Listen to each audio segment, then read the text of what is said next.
this lecture is basically going to be set up in a cause and effect of devolutionary factors. What devolution is when a national centralized government gives power to a subnational or a sub-state government.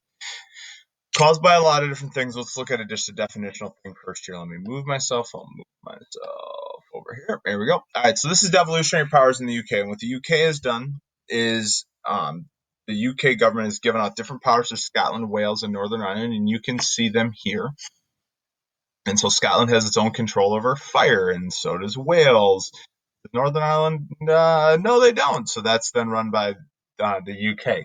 And so you have just different issues that different of the states within the UK want to take care of themselves. You can see like education is one that all three of them have their own power over, or the environment is one all three of them have their own power over. And Scotland got a little bit more with things recently with their vote to try to become independent, but that's devolved powers. The United States does have devolution, where basically, hey, you're in charge of this, you're in charge of this, and so devolved powers definitely do exist throughout the United States as well. Now, what causes this? Why would you do this? Well, it could be physical geography, isolation. So this is an example of this would be like, let's say the United States gave up fishing rights to Alaskans. That's not that because Alaska is just up there by itself. So you could do that. And it also could be, for instance, Russia has done this with their little small autonomous region to the west there, Kaliningrad. They've done it a little bit with that. Next, it could be ethnic divisions, and that's what we saw there with Scotland, Northern Ireland, and Wales. It could be terrorism, it could be economic factors, social factors, or even dentism. Now, let's look at some math, for example. This is Kashmir. Kashmir is one of the most difficult places in the world to govern right now. It was supposed to be answered when the British left in the partition of India. It wasn't, because they didn't really deal with it in the partition of India. So both Pakistan and India claim it fully. That's two different regions, Jammu and Kashmir. However, both claim all of it, and then there's some area that China gets involved here as well. It's partly due to the physical geography of mountains. It's a mess of a region in terms of who is in control officially. Just you wouldn't notice it on a daily basis if you were Pakistani living in Kashmir or if you were India living in Jammu. But in a whole, it is just kind of a mess, and so they've devolved significant powers both India and Pakistan have to those regions. Next, Spain. Spain, this is more of a language one where you can see your regional languages of Spain. So you got Catalonian going on over here, you got Basque going on over here, and then Spanish here, and they've devolved out significant powers. For example, Spanish love their bullfighting. The Catalonians do not. Catalonian banned bullfighting. Why? On grounds of basically animal cruelty, but it was all so fine with that. But then you also have Spain was like, no, you are just hating on the Spanish culture. Next, Belgium. Belgium is an issue with this big time, where you have the Flemish in the north and Wallonians in the south, significant self-autonomy there, and giving out devolutionary powers. How about in the Middle East? This is Central Asia here. Irredentism. So this is South Ossetia. South Ossetia has substantial, it's essentially an autonomous region with inside Georgia. How about the Kurds down here? You're looking at places or how about your Armenians in Georgia? You want to make, and Chechnya up in here, you're going to give substantial just powers to them to try to keep them under control. Then what about terrorism? Terrorism definitely plays a role in this.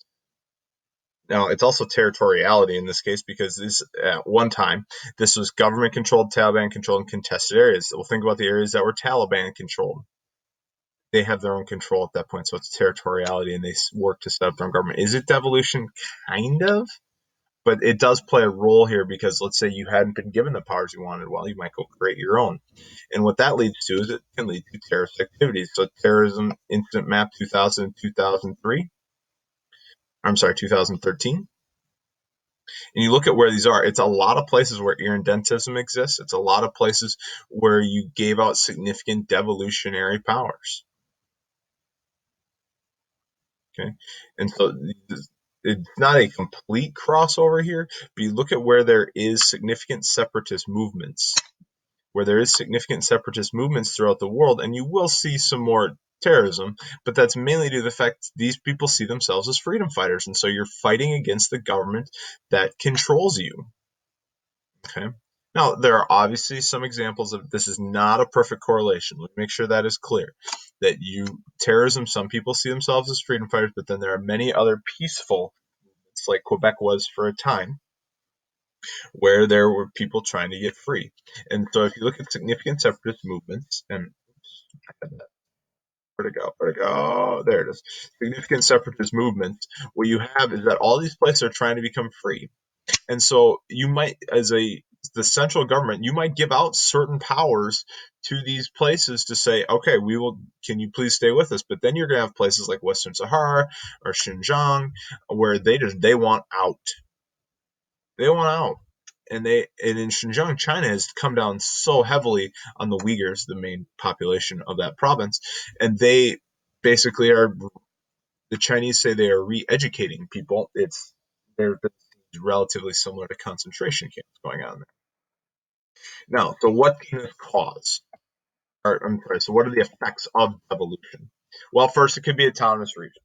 So these would be peaceful. So this would be like the Basques that share a border are in half of France and half of Spain, where they just basically do their thing, and France and Spain just kind of let them be.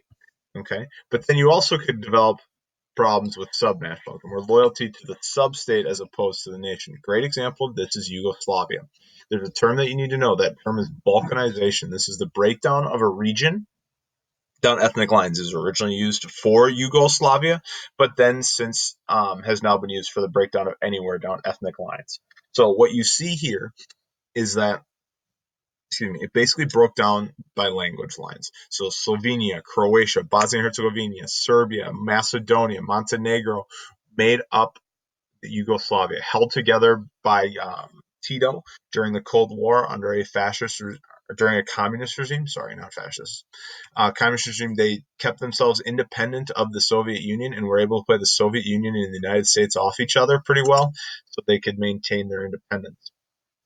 After the fall of the Cold War, though, Tito has died, and communism falls apart, and then all the sub-state nationalism boils up.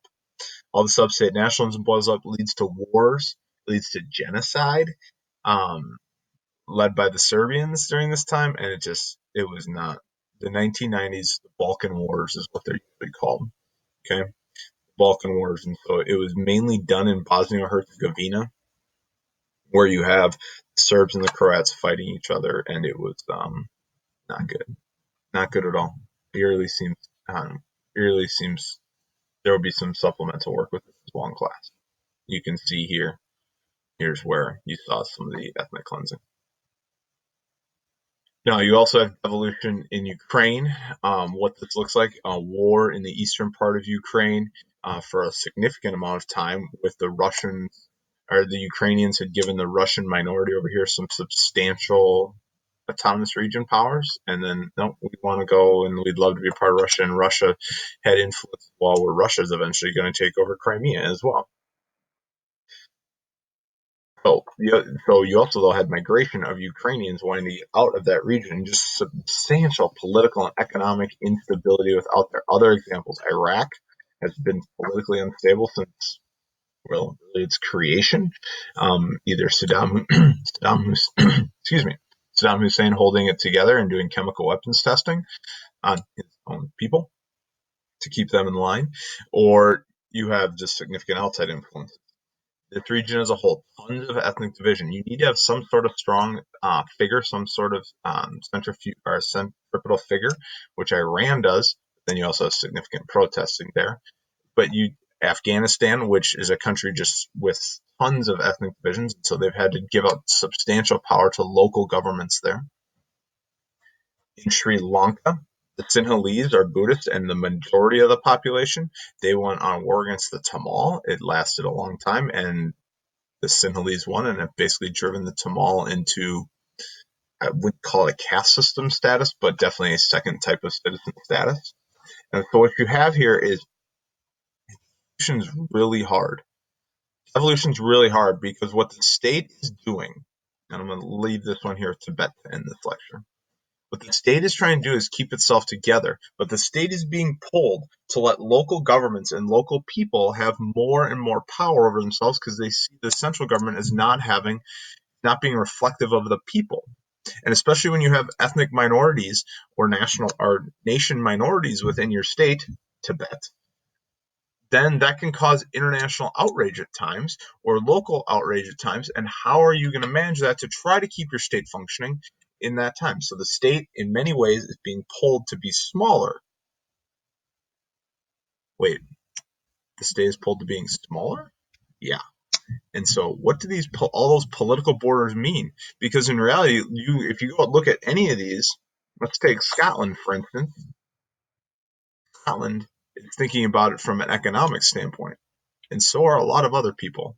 That a lot of these significant movements see that they want to control their own economics. So that comes to the question of then what good is that political boundary if you're giving so much autonomous power to that region? And that's something to think about. You should definitely know you should know what evolution is, and you should know causes and effects of it, and with examples.